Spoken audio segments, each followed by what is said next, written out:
Fear is like a drug. The more you allow in your system, the more your body craves the comfort of it. Drew B. Wilson. Hey, really appreciate you guys being here. DZ Tribe. This is Josh Thomas. If you haven't already, check out thedozone.com for productivity tips, accountability, and just a bunch of really crazy, cool people looking to get more stuff done. Once again, that's thedozone.com. And today's guest is Michael Power. And Michael is an entrepreneur. He's a speaker and he's a host of the Your Fear podcast. And he's also the author of a new book coming out by the same name, Crushing Your Fear. Hey, Michael, how's it going? Hey, how are you? Thanks for having me on today. Man, I'm so excited to have you. Michael Power. You've got so much power, dude. Boom. Boom. Yeah. I need some power these days, a lot of fear going on, you got to rise above it. Sometimes you got to plug in. So tell me something, Michael, that you believe is the key to getting stuff done that most people wouldn't think of. Key to getting stuff done is, set a goal and then have some consistency towards that goal, and schedule your time, prioritize. Our day can fly away from us if we, stare at our phones, get lost in social media. I tell my kids watch cat videos, right? They say, Dad, I don't watch cat videos. I'm like, yes, you do. You watch cat videos. So just being preoccupied with that stuff and just losing track of what you need to get done. Just prioritize, block it out during the day. Say, hey, from 8 to 10 in the morning, I'm going to get this done. From 10 to 12, I'm going to get this done. And just, non-negotiable, just get it done. God forbid there's an emergency, of course, but otherwise focus, lock in, get it done. Appreciate that. And so how does a former accountant start talking about fear and overcoming fear? Tell me a little bit about the kind of inception story of that. Yeah, I've experienced fear throughout my life, in current times, there is rampant fear all around. Just everybody's trying to manipulate, society, and don't want to get too far into that, but it does exist, absolutely. And as a child, I experienced a lot of fear from others, and uncertainty. Got married and divorced twice. Second one, had a business, got the business up and running. Was doing great in the beginning, and then competition kind of quintupled and kind of threw a wrench into everything. Didn't go too well, and the ex-wife took the kids and left. What competition? Sorry. Competition. I had a brewery actually in New Hampshire, and I remember we're sitting around a table. We had like 20 breweries in the state, and we could see everybody there that existed in the industry at that time in New Hampshire. And then it just eventually, over a period of 1 or 2 years, it quintupled. So that ended up being 100 breweries in the state, and that put a big dent in everybody's, distribution and individuals coming in. Kind of financial situation eroded quickly. It was just a huge financial situation that happened to me. Couldn't keep up with it. Ex-wife got fed up with it and left, took the kids and left. And I lost the house, lost the family, lost the kids, and was driven to an air mattress inside of my office in a strip mall. And that's kind of where I lived for about 1.5 years, trying to just see what the hell happened. And a lot of fear came upon me because a lot of people were coming after me for money. There were landlords, banks, we had child support, and tremendous fear instilled on me. So much so that I started developing this eczema, like stress-induced eczema. I didn't know what the hell it was. Like I had eczema, and I went to the dermatologist like 3 times, and she took a biopsy. She's like, yeah, it's stress-induced eczema. I'm like, this is crazy. Like I had so much fear in me that it came out physically. It was manifesting itself physically on your skin. Seriously. And I talk to people about it. Oh yeah, that's normal. I'm like, no, that's not normal. It's sick. That's crazy. How can you have so much fear in you that happens? And this is what happens to people internally. They have so much stress and they have constant fear. It causes these evil chemicals to kind of erode their bodies. And I had a choice. There's two ways I can go. Either I can crawl up in a ball and go in a corner and say my life is over, or I could stand up and assess what happened, what did I do, and fix it. And that's what I chose to do. And during that journey, I'm like, you know what? Nobody's really talking about fear, and it's very pervasive in our society. And this started before the whole pandemic thing. So I started the podcast about a year and a half ago, almost 2 years ago, and we've progressed along, and I started writing a book actually during the whole pandemic when it came out, and addressing different areas of society, because I saw this going on even before it happened. And the pandemic kind of confirmed a lot of stuff that I was thinking and seeing. And now we're ready to publish the book mid-year this year. So You know what's interesting about that is you were facing overwhelming fear, and it was manifesting itself in your body physically. mhm, And you mentioned something earlier that I think was really important. You said, well, I had two choices. I could just crawl up into a corner and let it consume me, or I could assess the situation and get to work. right. And to a certain extent, this is my second podcast. I had another one for a long time called How to Lose Money. And it was about investors and entrepreneurs and failure stories that they experienced and lessons that they learned. And one of the things I learned about podcasts, I thought it was so great when you said, well, I started a podcast and your podcast is called Crushing Your Fear, is sometimes we don't necessarily start talking about things because we're experts. We start Mhm, talking about things because we are projecting where we want to be. right. And we're putting people into our life that want to talk about these things so that we can improve and people can come with us on this journey. Absolutely. And that actually, this is my second podcast as well. I had the brewery, and there were like beer podcasts out there, which I wasn't really impressed with. They were talking about their dogs and what they did last weekend. I'm like, what is that important? Or how does that relate to beer?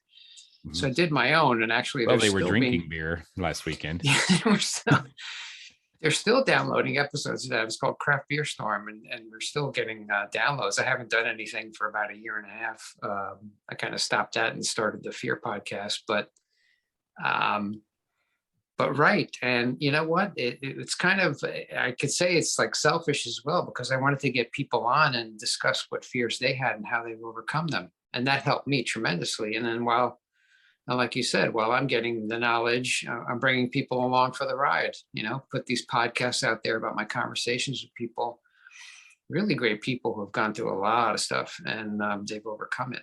Now they're thriving. So if I can help one person, and I keep saying this, if I can help one person with my podcast, or I have my new book coming out, or if I can do some speaking in front of individuals and help one person, I mean, it's all worth it for me.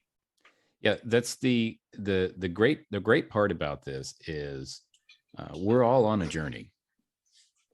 I started a podcast called The Do Zone, and it's Mhm. about productivity for entrepreneurs. It's about getting more things done. Does that mean that I am got it all figured out and I know how to get things done? Hell no. In fact, it's because I want to be better at that I start this podcast, because it holds me accountable for doing the work and reaching out and asking the tough questions and really learning along the way. And it sounds like that's a little bit about what you've done with your podcast. And I'm curious, in the 100 episodes that you've completed, what are some of the big takeaways that you personally have learned about crushing fear? Well, it depends on the guest and their journeys. It kind of solidifies a lot of things that I've been thinking about, and a lot of areas where people are getting impacted in. Um, Fear is pervasive in society, and it just based on what I've learned from throughout the podcast that I put out there, both self-reflection and then also things that have happened to me, and then I'm just talking about them and talking through them. And then also individuals that have come on, I've had extreme skiers on who, they go off a cliff and it's like a no fall zone, like you can't fall or you're done, right? I mean, Extreme what kind of skiers. fear? But Wait, that, hang on. yeah. Extreme skier. Explain that. Extreme skiers, you know those ski movies where you see people jumping off of cliffs and then they ski down the whole, crevasse to the bottom. Okay. That is, to the normal person, not that they're abnormal, but to their average individual, that'd be like, suicide. But that fear gives them an adrenaline rush, and then they become a junkie, a self-proclaimed junkie, not on drugs, but on the fear, right? And just moving forward and embracing it. And a lot of people, um, a common theme is like, don't run away from the fear, embrace the fear, right? Move towards it and Mm, move through it and learn from it, right? You say about the businesses that crash and burn, you learn from it. And also, look, I'm not a doctor. I'm not a doctor. I don't have a formal education in fear, but I did experience a lot of fear. mm. And as I think about it, and as I think about different episodes in my life, I'm like, hell yeah, I've been through a lot of fear, and I'm sure a lot of people have been through a lot of fear, but they're not looking at it, and they're not, reacting to it accordingly. They kind of run the other way when they should run towards it and just take a lesson from it and become a better person. Yeah. When you were talking about extreme skiers and movies, I'm gonna date myself a little bit here, but I bet if you recognize this movie, I'll be impressed. There was a really, really campy comedy with John Cusack in the 80s called Better Off Dead. You seen it? Better off. I know John Cusack. I don't know the Yeah. movie. No. Okay. It was like the worst movie ever, but I loved it. And it was and he was like this elite skier, and there was some kid that was chasing him down on his bike for the newspaper subscription for like $2, and that was like the running gag. Anyway, so guys, here's an assignment. Here's a do zone assignment. Go watch Better Off Dead with John Cusack from the 80s. You're welcome. Don't throw bananas at me later. But yeah, that's you'll be thinking about Mr. Michael Power and his extreme skiers the entire time. And then you'll Absolutely. probably write me hate mail. I mean, that we have people on there. We have police officers who, have a great man. He's in Apex as well, actually, and we had him on the podcast. He's a police officer, and he came on and he just kind of went through the emotional journey that he had a gun, and he was just so depressed because he got hurt on the job, and he went into the bedroom and he was going to finish it off, and all of a sudden he heard the voice, Daddy, can you come play with me, right? And Mm, that stopped him. But how powerful is that, right? And that kind of snaps you into it and say, whoa, you know like, is there anything that's so difficult or so tragic than that you have to take your own life? I mean, it's horrible. yeah, I mean, that's kind of the worst fear. There are a lot of them out there. There's fear of loss, fear of embarrassment, but the fear of being worthless, the Mhm. fear of not being good enough, the Yeah. fear of thinking you really are better off dead. And when we really dive into that, that's the ultimate fear. And it's not anything to do with you. Usually Mhm. when you're thinking of ending your own life, it's you want the pain to stop. You want to Yeah. stop being a burden to somebody else, and you just want the pain to stop. And that's one of the worst things. I don't know if you've ever been through it. You don't have to answer that question, but I know I have. Mhm. And I would imagine that many listeners here in the DZ tribe probably have as well, in some form, some shape or form. Me personally, it has been so strong with me in the past that I just assumed everybody struggled with it. But a lot of people that I talk to when I ask about it, they're like, no, I would have never thought of taking my own life. I talked to my mom about it one time, and she's like, that thought has never, ever, ever crossed my mind. And it Mhm. scares me that it's ever crossed your mind. Mhm. And so I know you're not a therapist, you're not a doctor, but just kind of having gone through some of these difficult, challenging situations, what are really the best ways to grapple that fear, aside from you need to assess it and figure out how to overcome it? But what are some tips and tricks and tools that you've kind of developed for yourself in this process? Well, the key to experiencing any type of fear, and you're like kind of lost and you don't know where to turn, you got to talk to somebody, especially somebody that gets to the point of suicide. Pick up the phone and talk to somebody, because uh, life is very precious, right? Gary Vee says, we have a 1 in 400 trillion chance of being a human being, right? If you think about that. So your life is very precious, and there's nothing that can happen to you that can diminish that to a point where you don't need to live. I mean, there's always an answer for something, and you have to remember that everything is temporary, right? Nothing is ever permanent. Everything is temporary. Whatever we go through in life, people we meet. You look, hey, I've been married twice, right? I've been married and divorced twice. You think you married the person you're going to be for forever? I tried it again. I thought the same thing. No, right? I have 3 beautiful girls because of the second marriage, which is fantastic, and I love them. But that's a great thing that came out of that, right? Mm-hmm. So, and like I said, I'm not a doctor, but I think we need to talk about fear more because it's very pervasive in our society, especially now, and people are making decisions or not making decisions because of this emotion that arises. And So if you ask whys, like, I believe in the 5 whys, right? There was a Toyota who was a Japanese business owner. He created Toyota. He came up with the 5 whys. You keep asking why till you get to the root cause, like why, right? I'm scared. Why? Because this happened in the past. Why? Because they didn't do something. Why? Because he didn't do something. Why? Because I'm scared of what other people think. Right. I would call that huge. the toddler logic approach. Right. They're just going to keep asking why until you either give them an answer they like or they give up. And think about it. I mean, you come out as a baby, you're wiggling around, you're happy, smiling, right? Everything's great, and then something happens. You start growing up, and then you have these outside forces kind of influencing you and telling you what to do. A lot of people have no business telling you what to do, or just kind of imposing their values on you, telling you, obviously your parents are trying to guide you in the right direction, and you should listen to them. But if you get to a certain age and you want to do something like start your own business, and they're like, no, you should really be a doctor like me, go to medical school. Like, well, I don't know. And that's I address that in the book. And that's another form of fear. So what I'm hearing here are kind of 3 themes, and I haven't seen your draft or anything, so you tell me how close I am. But what I'm hearing from you are fear is a drug, fear is a tool, and fear is a weapon in a way.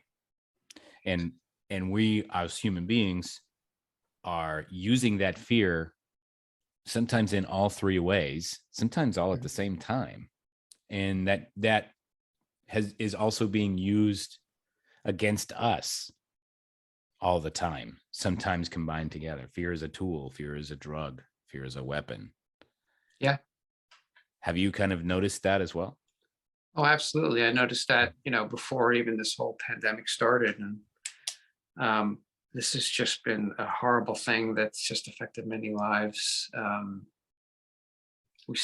We're slowly uncovering why this is happening, and I don't want to get too deep into it or be political or anything, but we have to address it and understand that it is happening. And there's a lot of people that do not have logic. They say things, and I'm like, did you realize what you just said? Can you repeat that? Does that make sense? Even my kids, like, they're like, no, Dad, you're wrong. I'm like, why am I wrong? Well, because XYZ. I'm like, do you realize what you just said? You said XYZ. Does that make sense? Really? Think about it. Yeah. So there's subliminal programming. A couple of people have talked about hypnosis, mass hypnosis that's happening, and they might say it's a conspiracy theory. I'm like, I don't know. I see this stuff going on, and I'm just very troubled by it. So, hey, if someone's got to really address this fear and what's happening. People need leadership. Okay. People need some guidance. They're lost. And this is why I'm coming out with my book. I'm really blasting out with the podcast. And also, I want to get on some stages and start speaking to people and help them any way I can. I think we talked about the accountant thing. I mean, it's great to be an accountant. You do a spreadsheet, you put it in a folder, and maybe a couple of people are happy about that. But what have you done like for humanity? What have you done for society, right? What do spreadsheets do for humanity? What do spreadsheets do for humanity, right? I mean, they really. I mean, it's great living for me, and I've been a solopreneur for a long time, um, and I've done very well. Supported two families, and now those families are gone, but I still have my beautiful kids, which I kind of, they're kind of my why, and I keep going. But what can I do before I leave this earth to help a lot more people? And I think this is the way for me. Well, so let's dig into that a little bit. Obviously, there are a lot of steps that you need to take in order to transition into somebody who can make an impact on humanity. So Mhm. let's crack open that nice shiny skull of yours and get into the do zone diagnostic. What do you think? Sure. All right. So 5 quick questions here, just rapid fire. First thing that comes to mind. Number one, what's one thing you do that helps keep you focused on your goals? Look at my goals daily, Okay. visioning, And how do you get back on track whenever you lose that focus? stop and breathe, take Uh, some deep breaths. nice. And who is your support group, Michael, and how do they keep you accountable? My support group, I think, well, I mean, we met through Apex, which is a hugely fantastic. I mean, it's a fantastic organization with some solid people. I mean, everybody I meet in there is just great, and we always support each other. I mean, I got people on my speed dial on my phone. I got texts, and we always. I'm involved in Apex Accelerator now, which is just a small group of people, but we hold each other accountable to our goals, Cool. keep each other on track. And how do you approach a difficult project that you're not really sure how to complete? If it's a difficult project, you have to break it down into subcomponents, right? There's an African proverb, the best way to eat an elephant is to chop him up into little pieces. And that's when you see a huge project ahead of you, like, how do we start this? What's the first step? Not just look at it and say it's just huge. I can't do that. I mean, people are launching rockets to freaking Mars. I mean, look what Elon Musk is doing. It's unbelievable. And now we want to people you could send probes to Mars and then get them back to Earth and then just look at the collection of samples. I mean, it's ridiculous what people are doing. So like if you're like, yeah, well, I can't start that business, that's ridiculous. Get a plan together and do it. Get the mentorship you need from people that have gone through it before, and go for it. If you have a passion for it, go do it. That's right. And what's the number one pro tip you would give to someone looking to get more stuff done in less time? More stuff done in less time. I would say you have to really turn up the focus and schedule out your day. A lot of people have done a lot of things, schedule out their day to, like, sometimes the 15-minute period, right? So the more organized you can get, and understand that you have a finite amount of time. You can't get time back, and time is our most precious commodity. So wasting time scrolling through social media posts and things unless that's part of your plan, like we have the Dream 25 we talk about in the accelerator, and also Apex. You have 25 people that you want to either do business with or connect with. Those are the people you want to post to and interact with, and hopefully develop a relationship with those people.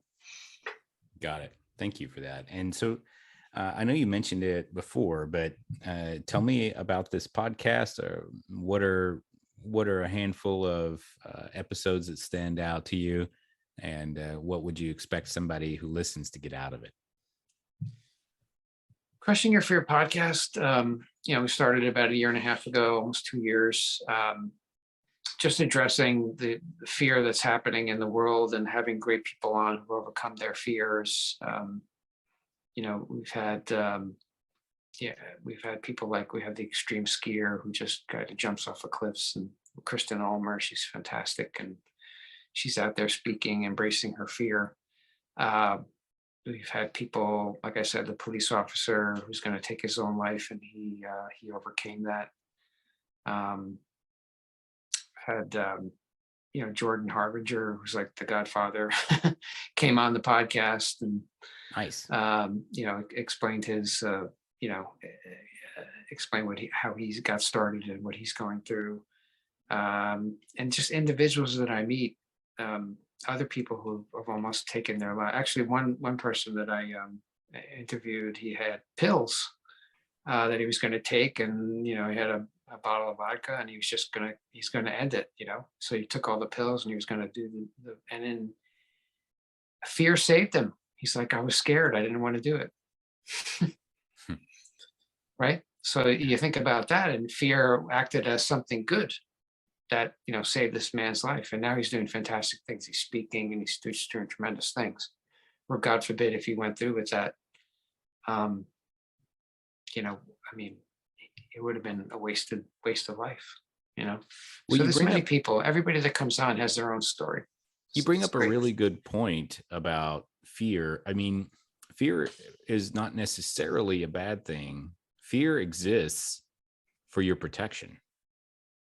Your brain sends chemical signals to make you feel fear so that you will protect yourself. We're running around. I always talk about running around getting eaten by a saber-toothed tiger, millions of years ago, or however long it was. Yeah. That's the original fear. And our bodies were adapted to accommodate the threat. Fear is a way of alerting you of a potential threat. Yeah. Now, the problem is, because our brains haven't gotten a firmware upgrade in a couple of million years, that threat level and that fear has kind of gone haywire, and we're afraid of all kinds of stupid things that we shouldn't be afraid of, or that we need to understand the fear differently, because all our brain knows is that could probably kill me. I should avoid it. And, as human beings, we realize that there are things that could hurt, could be uncomfortable, could be unpleasant, or, could be just misunderstood, but probably not fatal. But our brains are still acting like it's a saber-toothed tiger trying to maul us. And so it in a way, I mean, fear is always out to protect you. It's just that sometimes the opposite happens. Right.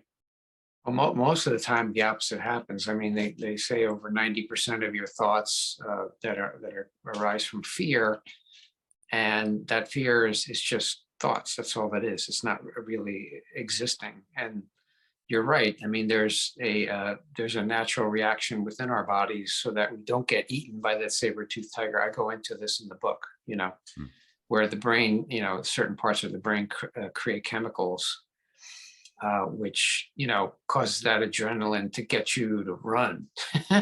There's a saber-toothed tiger, I'm running. There's a bus coming at me, I got to get out of the way, right? Or I'm going to get hit by this bus, and we don't want that to happen. But a constant, the brain doesn't know, like, if you're constantly worried, it's going to constantly create these chemicals, which an overdose of these chemicals is going to erode your body. It starts to eroding your arteries, and just causing a lot of problems within you that you normally would not have. So it's just anything in excess, but like life in excess, right? Like if we have anything in excess, a piece of chocolate cake, all right, I can get away with it. If I start eating the whole cake, not a good thing, same thing with drugs or alcohol or anything like that. I mean, anything in excess is just not good. And that's what happens with stress too. It causes, stress causes also anger, right? Fear comes out as this.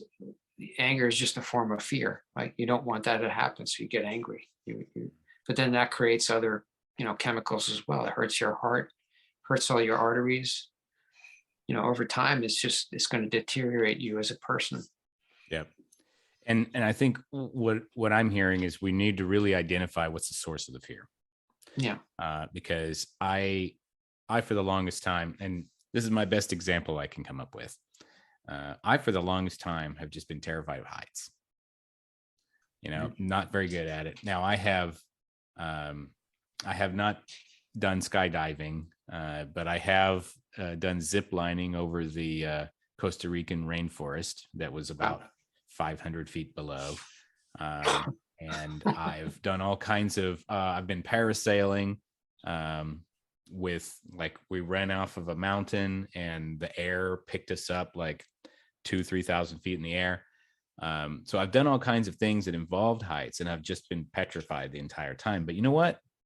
I think I got it wrong, because when you really think about it, I'm not afraid of heights. Heights are harmless. You know what I'm afraid of? Mm-hmm. The ground. The ground.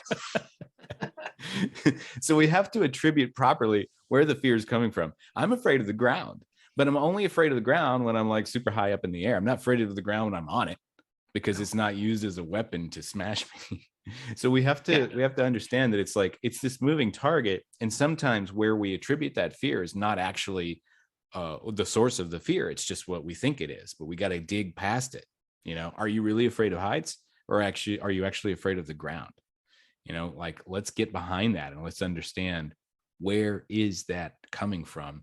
And a lot of times sometimes it just takes like your why example. It just takes 2 or 3 extra questions, and most of us just aren't willing to ask them. Yeah, absolutely. Keep asking yourself why am I thinking this way? Why? And a lot of times is a big thing is what other people think, and if you can get past that in terms of what other people think, I mean, who cares about what other people think? They don't care. Everybody People cares about what other people think. Yeah, I know they do, but people generally don't care. I mean, like, they're concerned about themselves. They don't care if you have whatever, if you have a Honda Civic or you have a BMW. You could be flashy, and you could get the BMW and you really can't afford it, and then you cause pain within yourself. But if you have a Honda Civic, I mean, it's fine. It gets you from point A to point B. I don't care. Yeah. Right. You just got to ensure that you do what's best for yourself, and not really care what other people think. I mean, of course, your immediate family, your kids, and your partner, you have to take consideration of what they think. But like extended family or friends or other people who really, like, you have to think about 5 years ahead, right? Think about 5 years ahead. Will their opinion or will their view of me really matter 5 years in the future? Mm-hmm. And if the answer is no, like, I don't even know where I'm going to be 5 years in the future, then just, I don't know if I'm going to make it that far, man. I don't even right? You never know, what's going to happen, but you just gotta, do what's best for you. I mean, if you want to open the business, go for it. Don't wait. A lot of people wait. They wait for the perfect time. Guess what? The perfect time is never going to happen. I started my podcast. I didn't know what the hell I was doing. I got some advice from people. What do I need? I got some equipment. Yep. I got an account, and I just started speaking. Right. Same That's thing right. about fear. You turn on the microphone and you start talking, and that's what it comes down to. And that's a great example, by the way, Michael. I started this one. My previous podcast was all interview based, like what we're doing now. And I never really had to show up prepared for anything. I just had to follow this loose script outline that I had written, and the guest would bring the content. And so this time around, I'm releasing one interview and one solo. And I'm not really great thinking on my feet.